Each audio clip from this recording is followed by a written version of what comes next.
Hello and welcome to In Conversation. My guests today are Mark Campbell and Murray Forman. Welcome to you both, and thanks both for your time. I'm really glad to have you on the In Conversation podcast. Good to be here. Thanks, James. For having us, James. Well, before we dive in, can you just both tell me where you're calling in from? And it'd be great just to get a little bit about your background, where you're both based, and what you both teach. Murray, I'll start with you. Sure. Well, right now I'm sitting in a snowy New Hampshire underneath 100-foot pine trees, but I claim 617 Boston region as home these days. I was at Northeastern University for about 25 years, and I'm currently Professor Emeritus, having walked away from the institution just this year, and that means I'm not institutionally or organizationally committed or responsible, but I remain committed and responsible to hip hop culture. Well, I should say congratulations, Murray, on surviving academia, and also it's great to have you involved in our Global Hip Hop Studies Journal as well. So I know you'll have a bit more time to focus on that as well now. So thanks, appreciate the introduction. And Mark, how about yourself? I'm in Toronto, Canada, also known as Toronto, Turtle Island, and I'm born and raised here. I'm at the University of Toronto Scarborough and Faculty of Music, the University of Toronto's downtown campus. Cool. Okay, thank you very much. Nice to know where you're both calling in from, where you're both based. So you're probably in colder climes than me. I'm down here in Tucson, Arizona. So yeah, I got a little bit more sun and heat on this. We only have 4 feet, I think 5 feet of snow outside. My son is 5 foot. Nothing. Yeah, he has snow up to his waist out here. Well, look, let's get started. And I just wanted to ask, Mark, I'm going to start with you as well, about your personal journey in hip hop music and culture. How did you first encounter hip hop? What's your kind of origin story? I first encountered 85, and I was probably watching Break-In or Break-In 2, Electric Boogaloo, as a kid. And just learning all the moves and trying to figure out like why these people look like they're having so much fun. Like I couldn't understand these street kids are having so much fun. And then I had older siblings, right? So my older siblings were into music. My sister brought home a cassette. Parents just don't understand. You know, at 7 years old, it's hilarious, but it's also like the gateway into, you know, Public Enemy and X-Clan, and as I get older and older, I dive right in, you know, and then start DJing. I think at 14 or 15, okay. Which, you know, that was the middle of the 90s. So it was like a beautiful. I think I must have started in 94 because it was an amazing moment to have, you know, new music from Nas and new music from Biggie and new music from Mary J. Blige, and like, you know, the scene was popping at the time. Wow, yeah, 94 to start your DJ career. That's that's absolute right there in the golden years, isn't it? Oh yeah, and you know the LL Cool J's and like 88, 89, Rakim, those records are still available and around. It wasn't that far away, but by 94, you know, Black Moon, there was just a whole new wave of music, which was, and Juice came out, you know. Oh, Juice was huge for my generation of DJs. We all studied everything Omar Epps did in that film, you know. And what about you, Murray? What's your origin story? How did you get into hip hop? Yeah, I mean, I come in a little bit earlier. My first contact was 1979, probably with Rapper's Delight. But I also I was living in an area with a lot of in Canada with a lot of American expats, draft dodgers, and one guy's kid was going back to New York in the summer times to spend time with his family, his mother, and would come back with tapes right off the New York radio stations. And so we were hearing, you know, people like, you know, Red Alert and what was it? I can't remember all the names, you know, the radio programs from back then, and he was coming back, and we didn't really know the context of what this was. We just getting the tapes and listening to them in rural Canada. I moved to the city and started hanging out with a lot of reggae crews, and this is about the same time that you know, The Message, 1982, 83, 84, and rap was really starting to evolve in recorded form. And I was doing journalism and covering a lot of the reggae scene. And the clubs where where reggae was happening were the same ones that eventually introduced hip hop. So I was in the clubs, in the scene, as hip hop started taking on a little bit more traction in Ottawa at the time. And so I come into it, first of all, from a journalistic perspective, but also from a reggae perspective. And when I got to university and learned that it was okay and acceptable, in fact, viable to do popular music research and then to delve into things like reggae and Rasta studies and also hip hop, that was my lane. And I just, frankly, I never left. Thanks for sharing those origin stories. It's such a interesting kind of opportunity to talk about how people find their way into hip hop, especially now it's such a global music and art form. Mark, you mentioned both like DJing and breakdancing, which are two of the kind of main elements of hip hop culture. Of course, the one that most people maybe would assume or kind of familiar with might be like emceeing or rapping. But of course, hip hop also includes graffiti art, which is, again, another huge international art form in its own right. And then, of course, there's the often overlooked element of knowledge or knowledge production transfer, I guess, depending on how you want to define it. Mark, you mentioned you would DJ, and I'm guessing kind of a bit of breaking over the years as well. Do you still practice any of these elements? Obviously, knowledge production. Yeah. My breaking career didn't go that far. So, no mind. Once the limbs got really long and I got awkward, there was no more breakdancing. But I still DJing now. I did radio. I did radio for 17 years. And I'm still sporadically doing DJ gigs. Like I did last weekend, I did an all vinyl. For the first time in 15 years, I did all vinyl at a club. And it was mind blowing to some of these younger people to like see a needle put on the record, and they were vibing, but they were like, I've never had a crowd stare that hard at the equipment, not since like the early 90s. So yeah, I'm still DJing and doing some radio stuff, and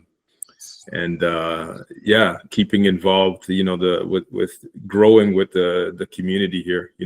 Like the breakers are getting older and not as many of them are still breaking, but they're still coming out to events and that sort of stuff. So the breakers are probably breaking down, they all, especially if those ones who used to DJ and carry all those stacks of vinyl back in the day. I imagine the knees and the backs are starting to take its toll. But yeah, so it's funny you say that about the granddad with the gramophone kind of setting up and playing vinyl. But I guess there's definitely seems to be a resurgence, and I think hip hop's had a big part in that, of independent record stores, and like it seems like these kids are digging in the crates, which is cool to see. And it's been good for me because I've been able to go back, and a lot of those classics that I missed out first time have been repressed. So my own vinyl collections kind of seems to be increasing as I've seen a lot of classics become more affordable to purchase. And Murray, what about yourself? Do you like, are you a breaker? Did you do any graffiti? What was your any practice? Yeah. I mean, I didn't go into DJing at all. I pretended that I could rap, or at least wrote rap lyrics, and that didn't work. I didn't really try too much breaking, and had no skills there. I did a bit of graffiti, but it tended to veer towards political, manifesto, denunciations against political administration. So it didn't really qualify as what we call hip hop graffiti necessarily. But really that knowledge element, and I come in. I mean, I had a radio show at campus community radio. We can't say enough about the importance of that, and certainly our colleague Pacey from the Massachusetts Hip Hop Archive has written about that and the importance to the local Boston scene. And Mark's comes up through that as well, and his siblings also. But I've said it all along, reading, writing, research is hip hop too. It depends what you bring to it. Depends, how much cultural, I guess, knowledge and background and history that you bring into the project. Then the other thing I would say is rigor. If you're going to do hip hop knowledge and you're going to do hip hop studies, you have to be as rigorous as you can, both to be true and function in the academia, but also to really be viable in hip hop as well. So that's kind of how I came into it, and you know, just trying to kind of keep the knowledge moving through my writing, through my my engagement that way. Well, I'm glad you kind of said that, because I feel like this fifth element, knowledge, is often discussed as a kind of as foundational to hip hop culture. Mark, maybe you could just sort of take us a little bit further from what Murray said. Why to you is this notion of knowledge so important within hip hop? Why is it kind of essential? Yeah, I mean, it's been the overlooked element, but it's been all the way throughout. Like hip hop wouldn't have been interesting to me if it wasn't telling truths that you couldn't find in other places, right? So there's critical analysis built in, there's critical ethnography, there's auto-ethnographic rhymes out there. I think part of the reason why people haven't spent time thinking about knowledge production as part of hip hop is that, you know, there hasn't been many people in the position that Murray has been in the academy, right? In the early years. And I think we're arriving at that moment now. But I mean, hip hop has always been, and if you leave the United States, by and large, hip hop is even more political, less commercialized in places like Peru and Brazil and Senegal, you know, and hip hop has been remained that way. So, you know, it's a way of producing a critical analysis of your social context, and the best part about it is that it's always out of bounds, it's always not acceptable, it's always on the margins, but that means it has no institutional allegiances, it doesn't have any, you know, for the most part, you know, record labels aren't filtering the independent artists. The independent artists have no connection, and they have, you know, they owe nothing to the industry in that sense. So they can speak truth to power on their records, and they do all the time, which is why I spend like most of my time is spent with independent music, because I'm learning a lot more that way. And I think like I wouldn't have stayed, hip hop wouldn't be around for 50 years if it was just record label fluff, right? There's always been this undercurrent where, you know, at OG, be a father to your child. Like those are the kinds of records that will last forever, because they're real, you know, and they're not catered to a particular market segmentation. It's how the man feels about being a father and that sort of stuff. So those are the kinds of things that I think keep hip hop relevant. Like globally, you know, we could ask lots of questions about different genres, and there's lots of genres that are global, but hip hop has found its way to be important in multiple places in the global South, because it speaks truth to power, and it gives people voices that don't have sort of the political clout that you need to speak in places, you know, in certain places in the world. Yeah, man. I want to jump in too. Is like there's also an archival component to this idea of knowledge as an element, that the Universal Zulu Nation, back in the the early 70s, at the beginnings of the culture itself, they inscribed in their green book, in some of their founding tomes, the importance of knowledge, and they refer to various kinds of knowledge orientations. And so one would be like the 5% knowledge of self, know your rights, legal knowledge, knowledge of history, African American, Black history, deep history, but also contemporary, history and knowledge around, the various like Black Arts Movement and Black Panthers and various things. And the knowledge regimes are multiple and very broad. And this is inscribed in kind of a hip hop sensibility, going back to its foundations, the foundations of the culture.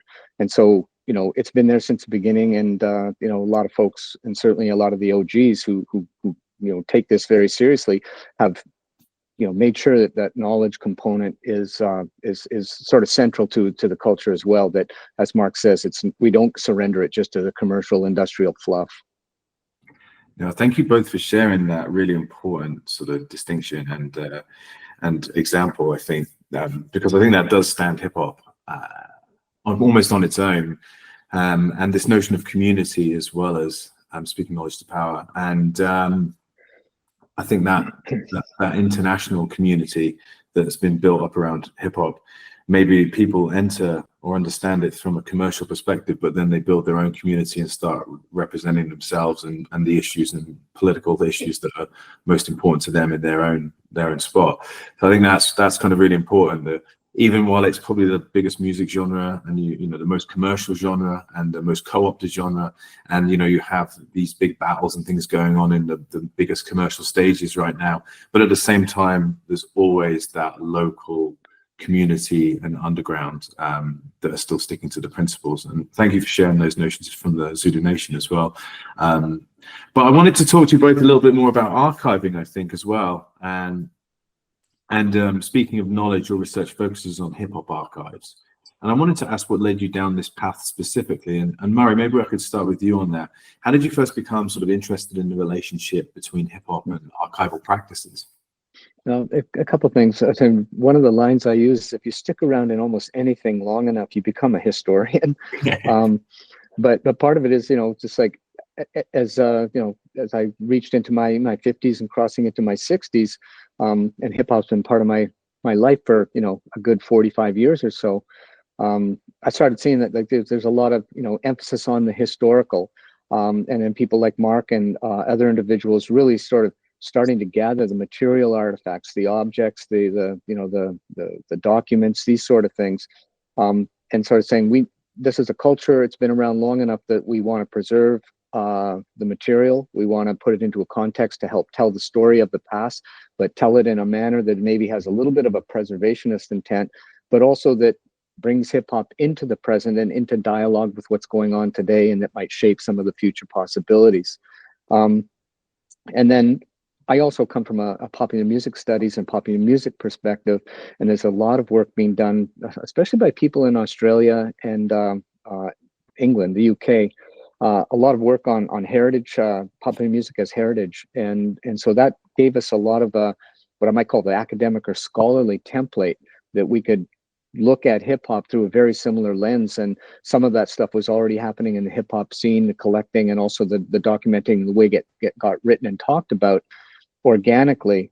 But for me, I started seeing these simpatico, these connections between what was going on in terms of rock and punk and other musical forms and cultures that go along with it, and hip hop just wasn't part of it. It wasn't being represented. And I know that, you know, Mark and I had talked about this on any number of occasions. We said, well, we want to make sure that hip hop is represented.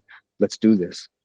And of course, the book and this notion around archiving comes around a similar time that we're obviously celebrating the 50th anniversary of hip hop, which is a real milestone. And I imagine it's probably affected the influence of archives and that notion of heritage and history.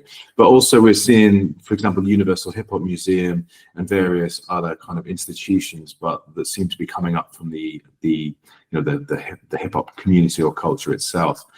Is that affecting archives or increasing sort of access or the eyes on archives? Is that kind of affecting things, these new museums and new actual public spaces? I just want to do a correction. It's not the Universal Hip Hop Museum anymore. It's just the Hip Hop Museum. Oh, my mistake.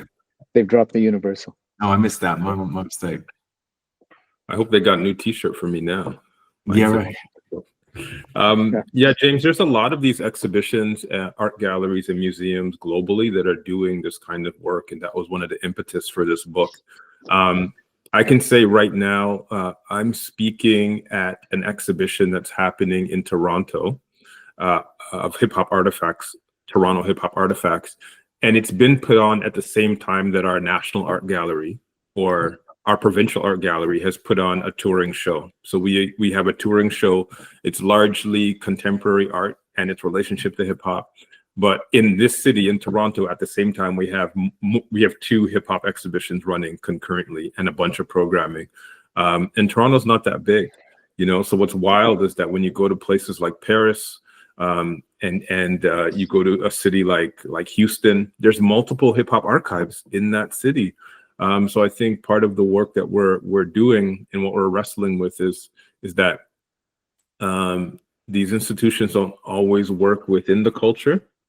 They obviously have their own protocols. So the work that they do around representing hip hop and preserving or exhibiting hip hop sometimes is limited or inaccurate, or at best, just lacking in a hip hop ethos, right? So what you see is collections start popping up, and amateur archivists, community archivists start doing the work to fill in the gaps that the major institutions can't do properly, and frankly don't have a desire to do properly, right? So seeing that in a lot of places globally.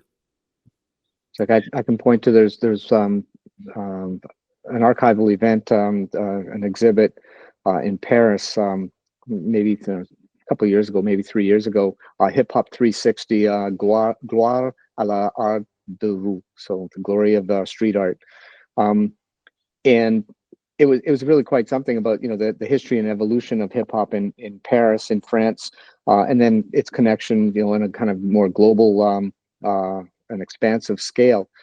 But it was it becomes really important who's behind this, right? Who's the one who organizes, what teams come together to give the the explanation and the interpretation of the objects, and putting things into juxtaposition in a way that's both insightful, but also incites further thoughts about what the culture is. That this particular event in Paris was at the the Philharmonique, like a place that's a temple to classical music and the classics in some way.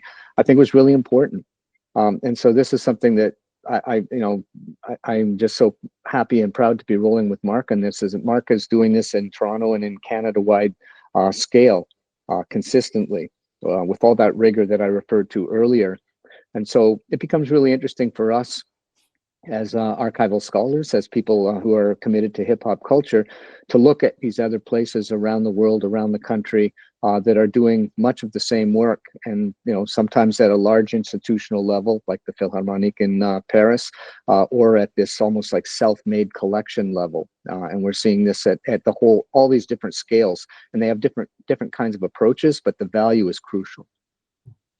Thanks, Murray. Maybe Mark, I can get you to add to that, because I was interested to hear a bit more about some of the hip hop archives that you've studied or visited. Are there any that's kind of stand out in terms of their impact or their approach? So part of this is an interesting question, James. At the moment that we're at is that we have large institutional archives, right? We have Cornell. We have Harvard's collection, which is not necessarily considered an archive by archival standards. And then we have, the University of Houston has a collection. There's a small collection at Tulane, which I visited from someone's dissertation, contents from a dissertation. There's Seattle has its own collection. There's actually 3 collections in that university that don't speak to one another. There's an audio one. There's something.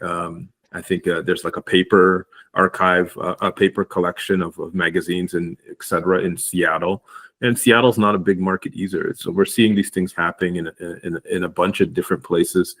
In Canada, there's an archive called the East of East Archive in Halifax. And it really catalogs everything on the east coast of Canada, including like the maritime provinces.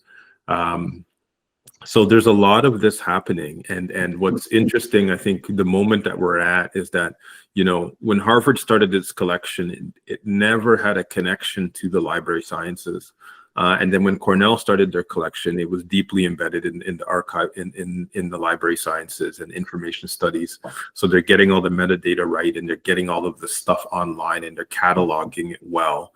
And I see what will happen going forward is that, there'll probably be a couple refinements and tweaks to sort of an institutional archival method that really speaks to hip hop culture, right?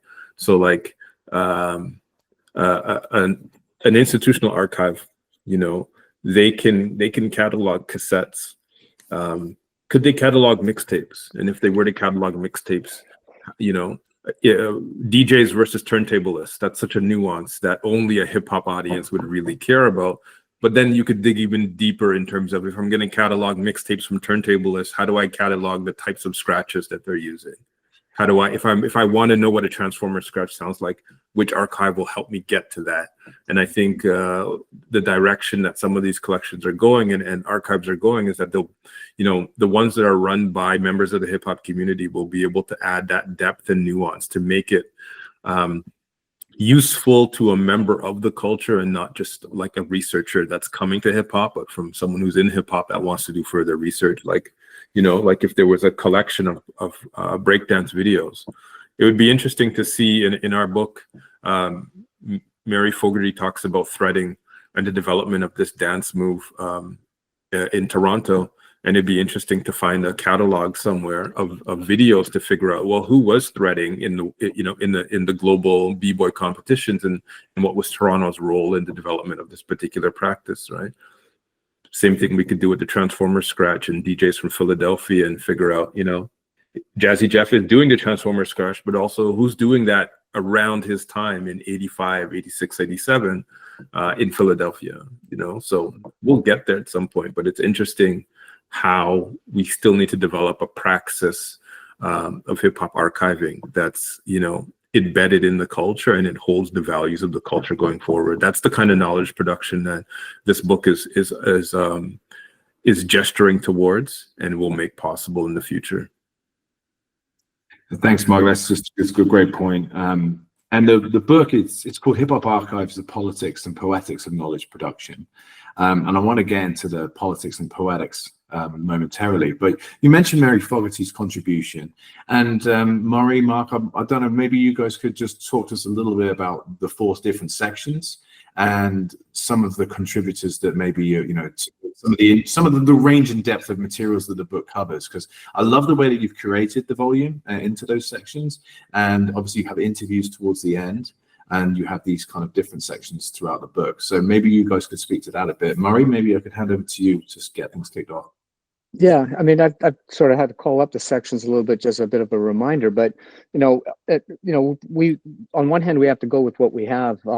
People who responded, and we did reach out to people, but some people sort of put out an open call as well. So, who's doing what in a way that we thought displayed or kind of addressed the scope of hip hop archive approaches, right? And so some people, we have the first section is called Doing the Knowledge. And we do look at this in the sense of, more of an educational initiative, collecting archival materials and then either putting it out there on display, which also has a kind of museum approach, or using it in the context of literally hip hop pedagogy. How do you bring these materials into the classroom, or how do you bring students in classrooms into the archive in a way that creates this symbiotic, generation of both historical awareness and new knowledge? So that was part of the rationale in my estimation for the first section. The second one is challenging archival forms. And in this regard, just like, what is an archive and what are the different ways through a hip hop frame or lens we can reconceive what archives are? And I personally really enjoyed this section because it things that you might not really consider in first instance as archival, like battles, MC battles that are archived in the what Mark Anthony Neal refers to as black ephemera, like in YouTube and the like, that can be called up and reviewed and watched, and and people have comments and everything. It's very much an active archive in a sense, but people might not really think about it in that regard. Or the way graffiti, it's on the wall and then it's gone, or it's under duress and people want to wash it, whitewash it or tear down the building. So photographs and other kinds of documents become sort of the historical record that this thing existed within a community. So all of these things, it's like, just makes us rethink what is an archive and how do we understand what archival collections and preservation is. Beyond the Nation, this one I think was really important because we, first of all, don't want to have an American-centric approach to hip-hop or archiving, but also different nations with their different policies, different laws, different protocols, different hip-hop histories, different institutional formations. How did they approach not only hip-hop, but also archiving itself, and what are some of the, you know, the national and the tensions between global, national, and local understandings of where value lies in understanding and learning about hip hop. So you know, we've got the former you know, in the Balkan states, the breakdown of Yugoslavia and what that means to how do you collect or archive hip hop from all these different nations. Former East Germany, the GDR, and what does it mean to collect and archive and document hip hop among b-boys, you know, who are active in Eastern Germany. And then Rap Cubano, our homeboy and colleague and friend Pablo Herrera Vichia, talking about, you know, the conflicts between archiving in Cuba and then also bringing his archival collection to a place like Harvard, and these different institutional understandings of what archives are, what history they want to tell, and what you know, what hip hop is. And then the last one is institutional alignments, and this is the interviews with people who are actively involved in these archival institutions and building hip hop archives. So we've got the Rock and Roll Hall of Fame, and to some extent the Grammy Museum. We've got Cornell, which in my view is almost the gold standard of university and institutional hip hop archives. And then our colleague and friend Martha Diaz, who is kind of, she floats around and is involved in an awful lot of the hip hop initiatives. So she was at the Hip Hop Museum helping out there, any number of places, and she's been really instrumental in helping Mark and I kind of frame and understand some of what we're doing, I think, with the book. So Mark, you know, I said a lot, but why don't you jump in with your views on that too? Sure. Yeah, I mean, I think the most important section when we were doing this, when we put the call out, you know, we got responses from 3 or 4 continents, and it was important that you know, that section. What we learned in that section is just how deeply connected the political regime of any country has an impact on how well you can preserve hip hop histories, right? And you think about in Pablo Herrera Villa's case, and you know, the Cuban government very much either wanted to co-opt hip hop. You know, it was seen as this American thing, and it's wild to sort of think about the work we're doing now has, you know, 2 decades of political histories that make these things possible or not. You know, in the Canadian case, you know, the first article chapter in the book talks about a Canadian context and what students are doing with Northside Hip Hop Archive. And Kulsum Anwar Sheikh wrote this piece where, you know, her students came to all of the exhibitions that Northside Hip Hop had and did assignments on them. I regularly included these high school students. And, you know, what's critical about understanding that moment is that if you're a young person in Canada, 95% of your media and your exposure to cultural content is non-Canadian.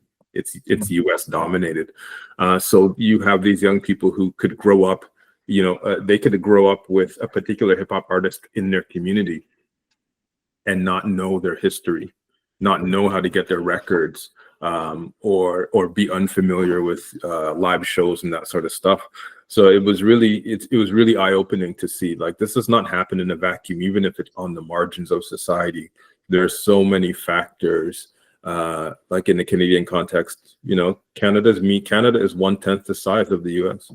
So which means our cultural industries are tiny. And it means that, you know, if you are in the media industry in Canada, in order to get eyeballs, you have to have US content on your platform. So it really impacts whether or not an archive is even possible in Canada and who collects and keeps these things. Because they're, you know, in our case, if you were a Canadian artist in the late 80s and you were trying to break in, the only metric of success was to break into the US market, right? Which is wild to think because there's 330 million people and we have 30 million people in Canada. So it's kind of wild to think that if you were coming up in a scene at a particular time, your I don't want to say your whole worldview is skewed, but there's, you know, what you're able to see and accomplish is very much based on, you know, Canada's free trade agreement. You know, we didn't have an updated like in 2016, we were still working with our 1991 communications plan. Like we had no cultural policy that addressed the internet in 2016. Like it was wild because it tells you something about not just the size of the country, but all of the factors that impact how the art forms, any kind of cultural content develops, right? So that was really important in the book, to be able to expand and zoom out a little bit. And, you know, we weren't just talking to sort of people that were collecting things in a, you know, in their basement, in a vacuum, unconnected to the actual local scene or the industry, right? So there's some of that hyper localness that makes the work rich. I think it does come through in the book, but I think it's really crucial, I think, to some next stages, as I conceive it, in terms of hip hop studies, is this policy component, right? Like policy is often not a sexy research area, and yet it's absolutely crucial if you're talking about the arts, and if you're talking about, you know, both, you know, anything from civic funding and civic support, the spaces that are available, to broadcasting, to, you know, all of these things have a policy component. And this is one of the things that we did see, certainly in the international section, but if you're talking about education and curriculum, you're into policy, right? And so I think this is really an important part that has, I won't say it's been overlooked, but it's not amplified the way it maybe might be or could be. And so I think our book, Hip Hop Archives, maybe opens up that possibility for hip hop studies to embrace and accommodate policy studies as well, in maybe new ways.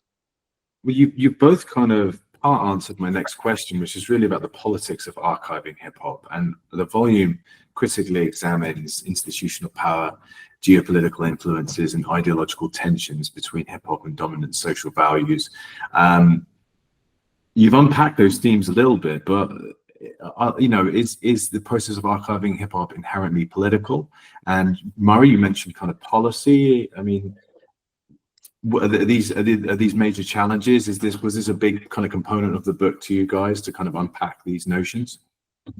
Yeah, man. I mean, you know, even at you know, at our level, and, you know, working in the classroom, right? Like, you know, and in these days in the US with DEI, attack on DEI, what can and can't be said, or you know, what kinds of knowledge is valued and or tolerated, or encouraged and supported even within the context of our classrooms and what we teach, and within, you know, the courses that we're, you know, given, and the syllabi that that we put out.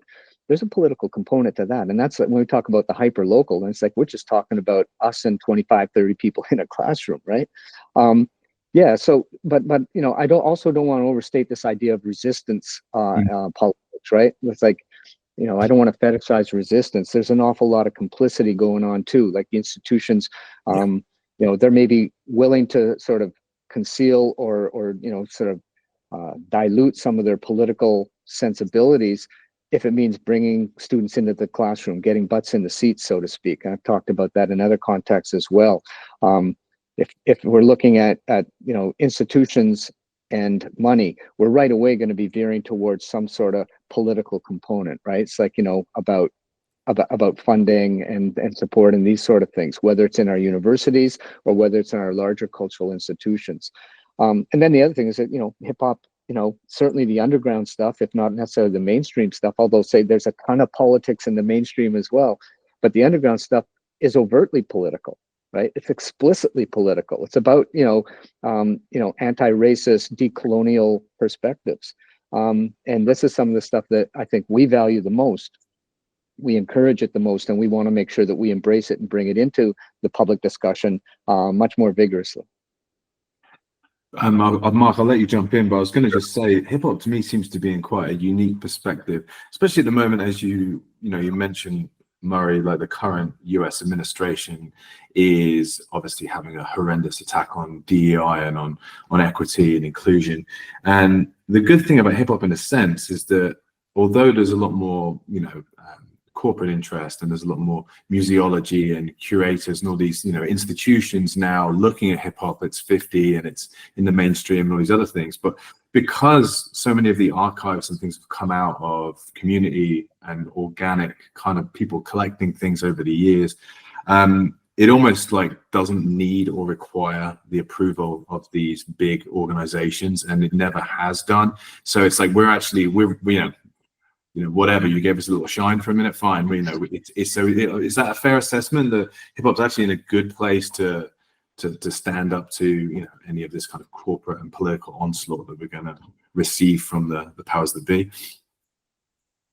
I would say hip hop's in a great place, largely because multiple things, but I'll mention two things. One is that the elders and the OGs are still involved, and archiving is a lane for folks to not just to tell their stories and be these heroes, but also to teach a younger generation that just because your society said you're not worth anything doesn't mean they're right, And what's inherently political about archiving hip hop is by valuing posters and stickers and flyers and records and t-shirts and clothing from the last 50 years of hip hop, what we're saying unequivocally is that you matter, your culture matters, your existence matters, and not only does it matter, we're in love with it, we're going to celebrate it, and we're still hype about it, even if you're not still signed to Def Jam and headlining Rock the Bells, So there's if you spend time with it, the critique is that industry can never value artists in the same way that community can. And archiving is a big middle finger to any kind of industry that says, yeah, let's extract your labor and your capital, and we'll put you on every stage, and we'll eat 80% of your profits and throw you away when we don't want you. And when that happens, the community is still there saying, you changed my life at 15. You were important in my development. I see the world differently. Like if I ever had a chance to speak to someone like Chuck D or one of these folks changed my life. Because they were able to educate me in a way that the school system could not. So it's always inherently political. But the issue, like one of the flags at this moment, right, is these, and I mentioned this in the introduction, is that these auction houses finding ways to they're not just selling things. What they're doing is not in a predatory way, but there's a way in which people are vulnerable and precarious when they don't have pensions and healthcare. And surprise, surprise, the auction house comes just at that very moment. Not when you're 35, not when you're 40, but when you're in need of medical help, and when you're in need of a pension, when you're in need of continuing to exist in a society where you don't have regular income. And that's the moment that we're at right now. And I worry about it, but I'm also confident that hip hop will find a way to navigate itself around. Isn't actually, it's an interesting point, because it seems that the community itself, and again, some of this is possibly a bit of gaslighting, but from my understanding is like Nas and maybe like Noriega and a few other of the middle generation who have been very successful commercially, looking to support the older generation in terms of creating sort of pension pots and community-driven financial subsidies and things for some of the OGs, right? I think that's what I've been reading quite a lot around a few of these ventures. So it seems like the community again is trying to step into to support its own. The likes of Grandmaster Caz and people like that who maybe didn't get the financial reimbursement that some of the likes of Jay-Z or Nas or people like that were able to achieve. So is that fair to say as well? Are you encountering that, like from within the culture, people kind of supporting? Well, I mean, certainly the names you mentioned, and they have their various funds going on, and I think it becomes significant to see who else is funding them. Right.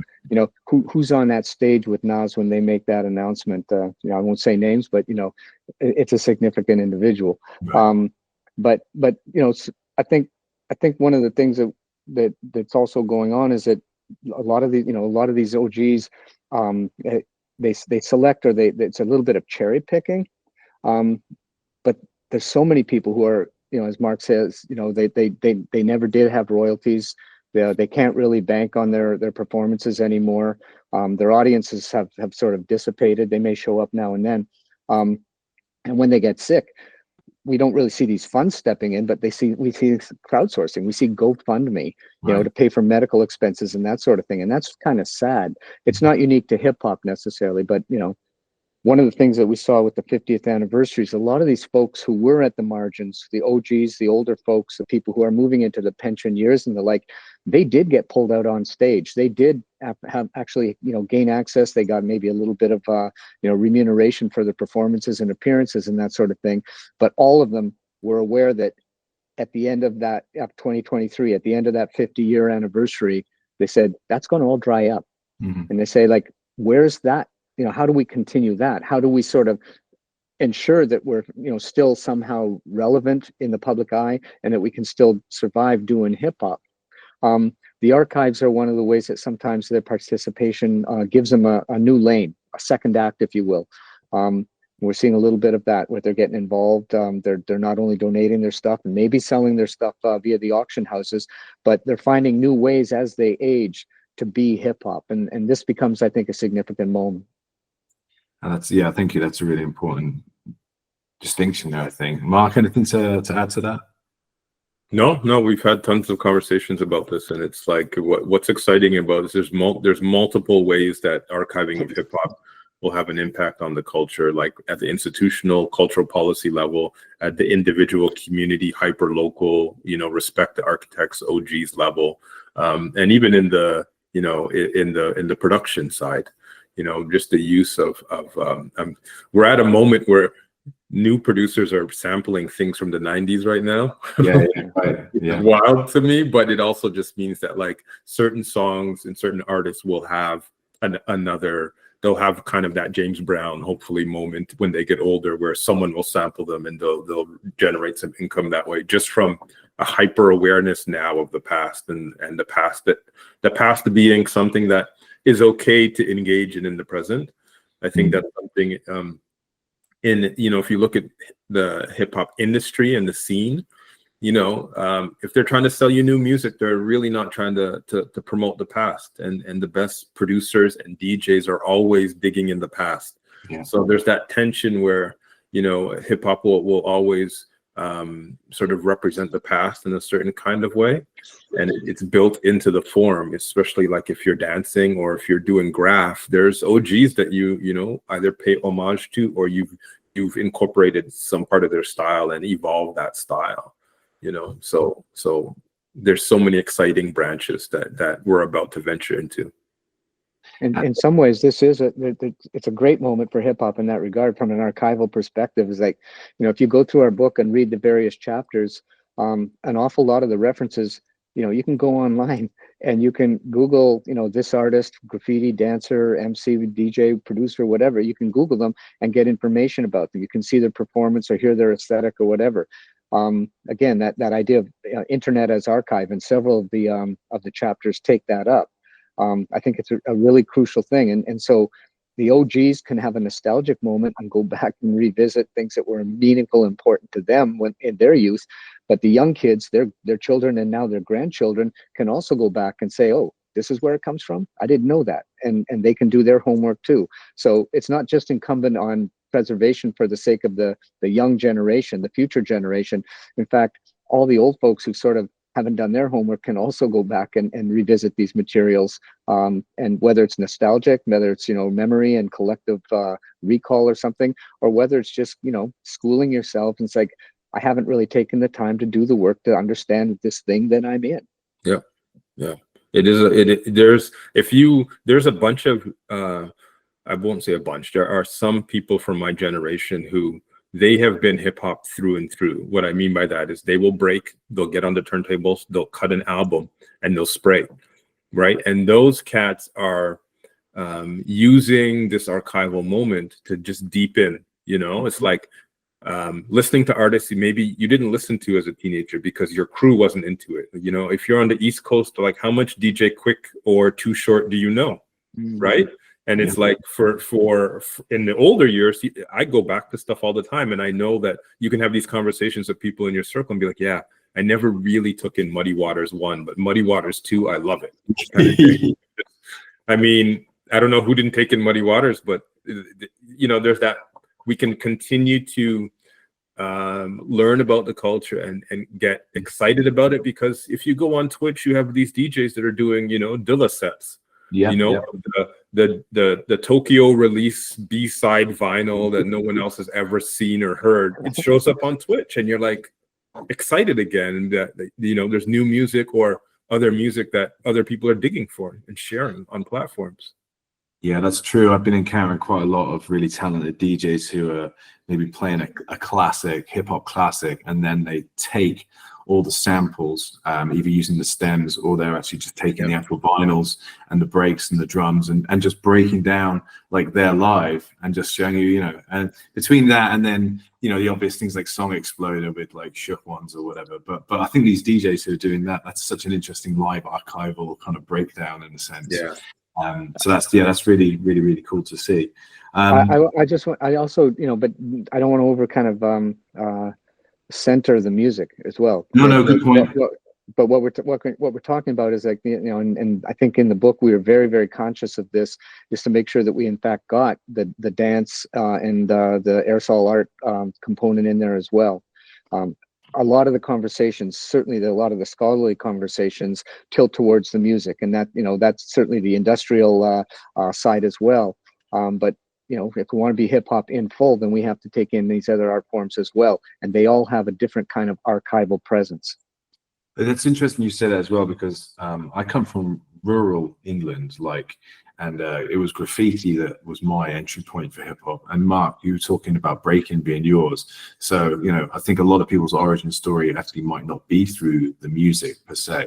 So that is, you know, that is kind of interesting. And then again, just personally, just by being kind of a graffiti nerd, you know, and being in that scene a bit, I have about 8 to 9,000 images in an archive of my own, which, you know, I'm you know, I mainly put them out through Instagram and various other things, but I also share them with all of the artists, so that, because a lot of them don't have maybe great flicks of their own work, you know, and then a lot of them are, now that they're in their 40s, 50s, 60s, you know, they're going back and they're creating, you know, products like independently produced black books or independently produced, you know, big color coffee table books of like, and it's not just the big names, you know, the Copes and, you know, the Shepherd Fairies or whatever else. It's also a lot of these more underground cats, especially in the UK. And there's enough of a scene, especially with the new heads who are going back, and they'll buy those books and they'll pay homage to the, you know, to the greats who came before them. So that's kind of really great to see as well, that influence carrying on. In my phone, like, you know, probably, you know, I don't have photos of family or photos of food, but I have probably like 80% of street art and graffiti. Yeah. You know, and also, you know, in my office, what I kept on my wall was, you know, the little stickers, you know, hello, my name is, or the, you know, US Postal Service stickers with somebody's tag on it. And so I would just, if I could, I'd peel them off the wall, and I kept them in a little collection on in my office. Just, you know, that I had that street in my office space. And so those are, you know, those are both a digital, you know, photo collection, and then these actual things peeled off the poles of various cities that I visit. It's a collection, but it has what I would call archival value. Yeah.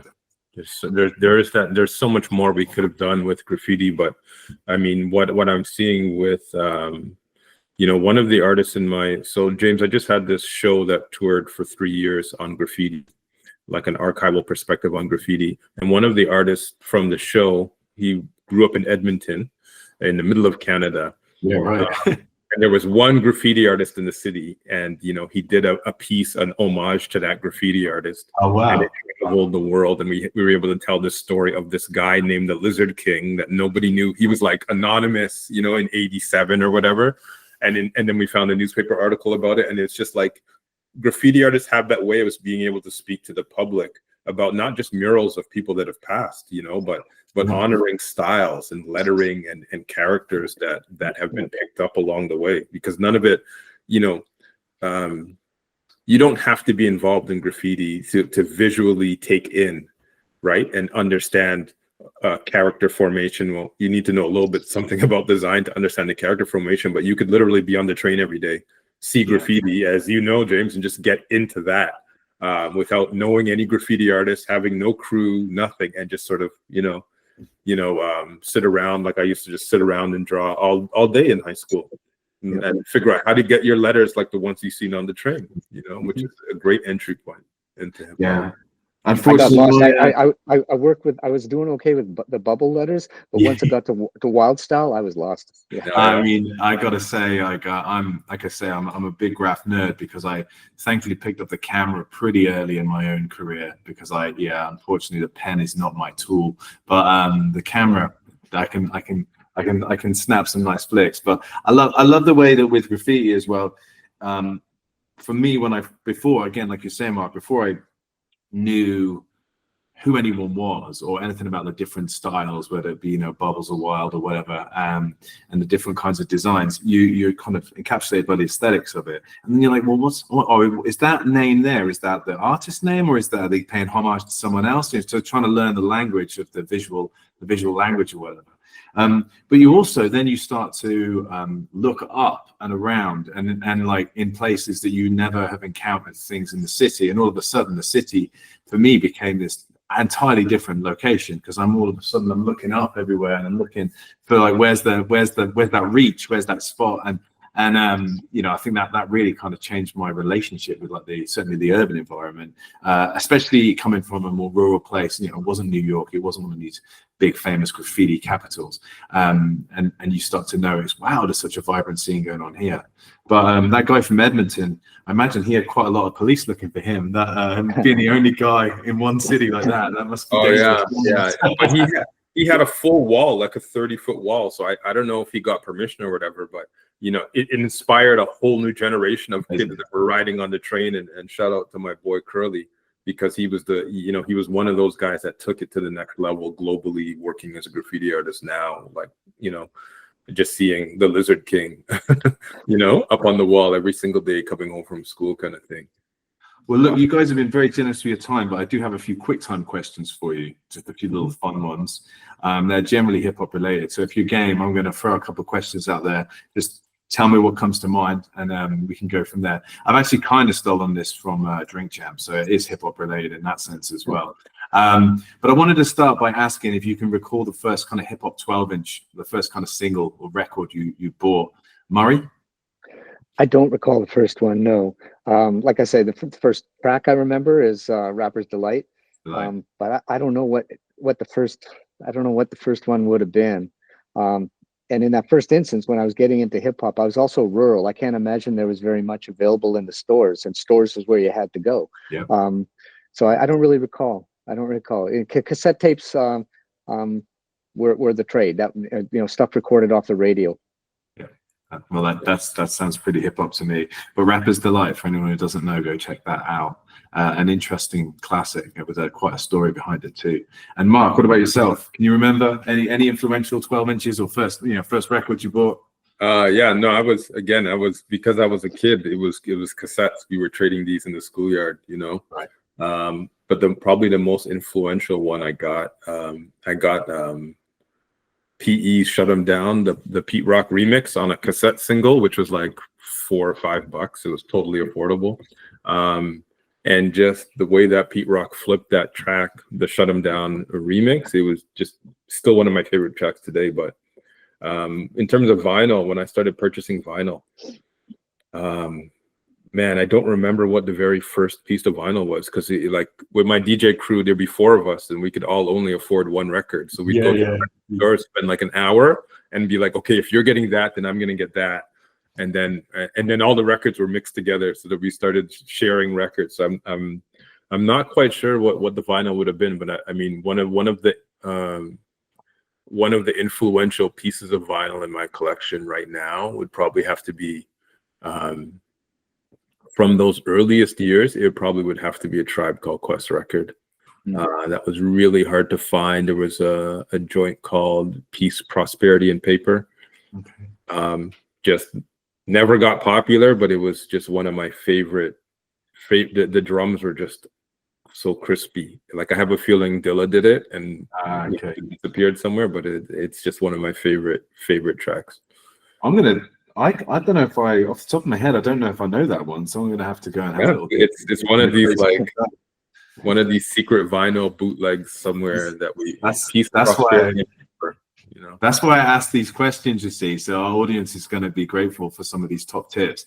I normally don't answer them, but I might just throw in. I managed to get a few freebies or friends, and again, like older crews sharing records, them lending me stuff. But the first piece of vinyl I actually bought myself, I think I was maybe 15, and it was Legend of the Great Outdoors, the EP by Task Force, who is a UK crew from London, the Berry crew, Mud Fam, Highbury Estate. And it's just really nice because one of the founding members, Farmer G, he just got signed to an independent but the biggest UK hip-hop label, High Focus. And it's just so nice to see one of the founding kind of fathers of UK hip-hop, definitely in that main sort of like peak generation, late 80s, to get the props, you know, so it kind of links nicely with what we were saying. So nice to see that he's come full circle, and he actually was producing loads of stuff for Griselda and like Rome Streets. So it was like he ended up leaving the UK, well, not leaving physically, but his music traveling and having you know, a big impact in New York and doing work with Jarlo Point and a bunch of other New York cats. And then you know, now for him to go home and to have this major release, it's just nice to see. But yeah, that's still one of the records I regularly pull off the shelves if I'm going to play some vinyl. And yeah, I'd recommend that to anyone who hasn't heard it.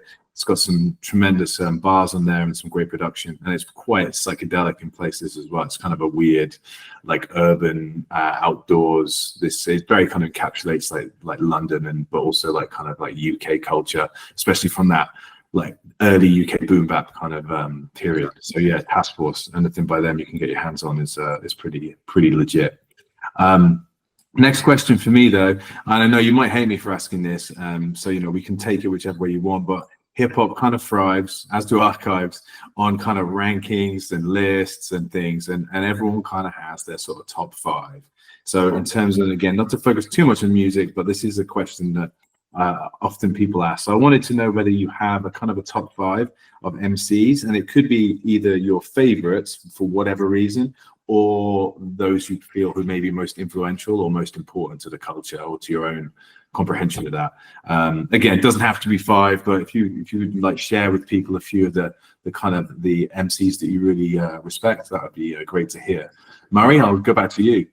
Yeah, I mean, you know, not too adventurous, and I'm not really a fan of these kinds of lists. As I was just having a conversation with one of our contributors this morning, Pacey Foster, and you know, in some ways it depends which way the wind is blowing, right? Yeah, right. What's the context? What am I listening to? What's the soundtrack for this moment? This is the best thing ever now. But check in with me tomorrow morning, and it might be something different. You know, I go back to, you know, if it turns in terms of influence, and not at somebody that I go back to regularly now, but Melly Mel, from, you know, Grandmaster Melly Mel. He just, you know, kind of in a way brought me into what the possibilities of certainly rap music are, and then eventually hip hop more widely. Rakim, you know, 87 or so, right? You know, early Rakim said, "Oh, this is a game changer. This is really different." And in talking to OGs and doing my research later, it's like you know, people like Kool Moe Dee and Melly Mel sort of said, like, the term or the concept of flow didn't exist before Rakim. Like we did something that we called rapping or something else, but you know, rhyming. But flow begins with Rakim, and for me that really did, you know, sort of change the sonics. Chuck D from Public Enemy. It's like, you know, his line is "fuck flow, man," and he says, you know, his voice is a power voice. He says, "My lyrics hit like a concrete block," right? And they do. And then when you got something behind that, you know, something of a political or culturally important message, that's the voice you want to express it and to put it out there. You know, and then we get into, like, you know, I always love Nas, you know, Jay-Z's Reasonable Doubt. When I'm driving into my town in Montreal, if I'm driving back up to Canada, for some reason, Reasonable Doubt is the soundtrack. That's what goes on contextually, you know. And right now, these days, I'm listening to how do you say her name? Doechii? Doechii, yeah, I think so. She's dope, man. And you know, I love her stuff. So, you know, again, it depends what I'm doing and what's going on. But these there's just too many. Yeah, I'm glad you mentioned Doechii, because I think she's doing amazing things, but also not only as a lyricist, but as like that whole kind of package. With the visuals, the dance, the crew, the image, the politics, the visualization, so much cool stuff going on. I loved her Tiny Desk performance recently. I was just going to say Really that all woman jazz band. So cool, yeah. It's so dope, yeah. And like got the talent to match. She's writing checks, but she can, she's cashing them and she's writing them, kind of thing. Definitely. And I just also on that front, Lil Sims from the UK as well. Came out, I think, before Doechii in my mind anyway, but also is doing interesting stuff and is one of the great rappers at the moment, I think, really kind of captivating and really pushing the envelope, not only for women in the game, but just in general. Mark, what about yourself? Oh, wow. I'm gonna give you two lists. One, cool. I have two lists. I'm gonna give you five artists from Canada. Oh, sweet. Yeah. Unequivocally, like the definition of hip hop, they will flatten anybody. Okay. So Mathematic. There's this guy started rhyming middle of the 90s. He was headlining Hip Hop 50 shows, and he's on stage saying, "Yo, I'm 48. How am I up here headlining shows?" And his flow, his flow is like Rakim. It's just watery. B-Boy Murray, he's on the cover of the Everything Remains Raw book. B-Boy, graffiti artist, DJ, but illest MC in Canada. Earth, this is a group of two guys and a DJ. Again, when I listen to Black Cat rhyme, I'm like, when are you gonna breathe? It's been 16 bars. Like, let's go. I'll be like, this is a different. And then in that rhyme, he'll talk about his breathing patterns and what kind of training he's doing while he's demonstrating he doesn't need to breathe. Nomadic Massive, this massive crew out of Montreal. They rhyme in 5 different languages. I watched one of their MCs, and she on stage went from English to French to Arabic and back in the same verse. And I was like, how does the rest of Canada not love this group, So Nomadic Massive is up there, my top 5. Socrates is a hometown guy, worked with Redman and Gilla House, been down with those. And then Tara Chase, who is from Montreal, but migrated to Toronto and had a whole bunch of heat in the 90s.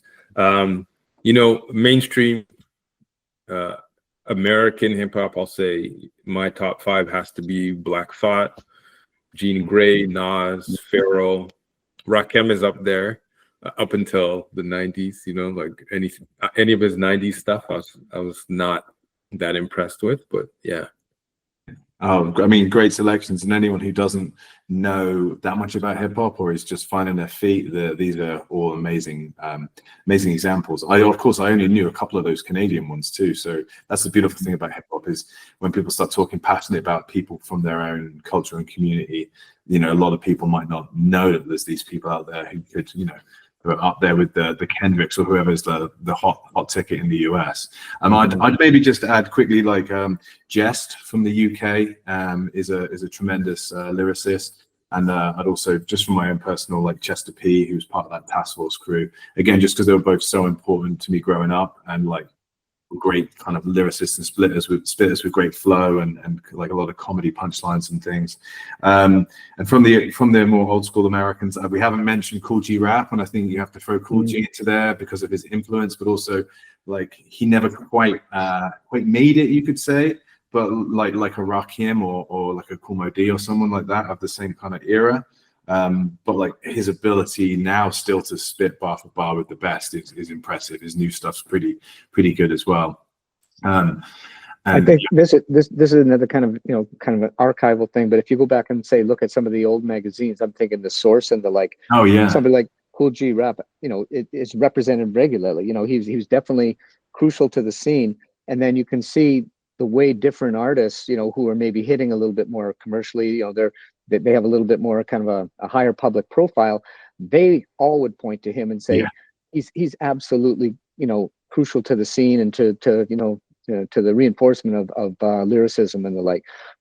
So this is again going back and finding the evidence that they don't maybe have the recordings, they don't have that all the material that indicates their value. But if you dig a little bit deeper into the archive and find these articles and the like, you can see, oh, these guys were really important.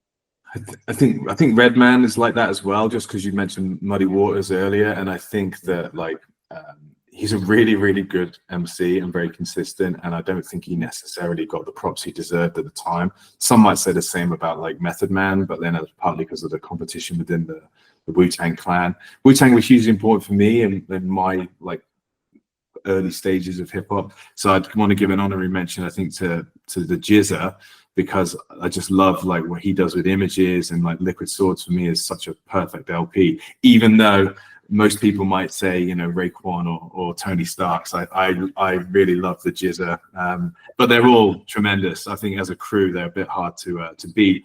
And then I've just been on a real Mos Def Yasin Bey kind of hit at the moment, listening to the old school stuff. So that, yeah, just then, and then just one other one, which I think people often neglect, is Lord Finesse, because I love a producer rapper, same as Large Professor.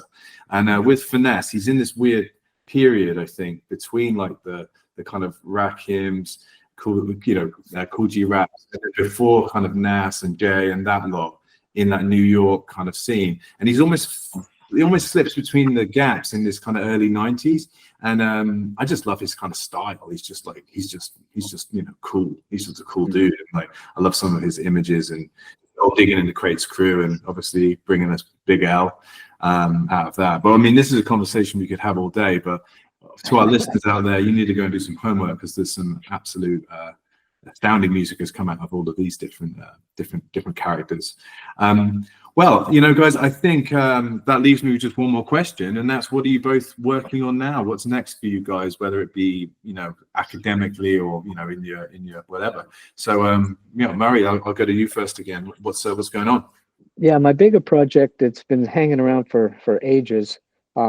It's it's a book called Old in the Game: Time, Age, and Aging in Hip Hop. Nice. And it's under contract with University of California Hip Hop Studies series, and it's in the pipeline. I'm working on the editing right now, and hopefully mid 2026, about a year, a little bit more than a year from now, it should be on the shelves. And I'm looking at the notion of concepts of the pioneer. What is a pioneer? What is an architect? What is an OG? These different terms that don't mean the exact same thing. They speak to time and age and reputational stats, but they don't exactly mean the same thing. I look at hip hop obituaries. How do the dead get talked about and their achievements get itemized? And then I have a lot of interviews. I have interviews with Kaz and Grand Wizard Theodore, Chuck D, LL, Ice-T, all sort of jumped in. Yo-Yo, Shah Rock.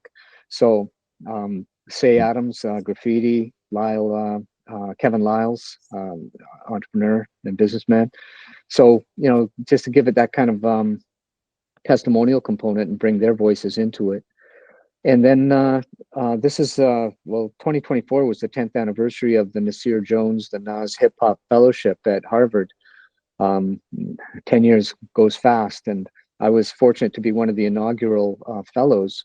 And so I talked to Henry Louis Skips Gates at Harvard, and he's agreed to do a brief interview. And I rallied 6 former fellows, including Martha Diaz, who's in the Hip Hop Archives book, and Pablo as well, and did interviews with them about what it meant to them to be a Nasir Jones Hip-Hop Fellow.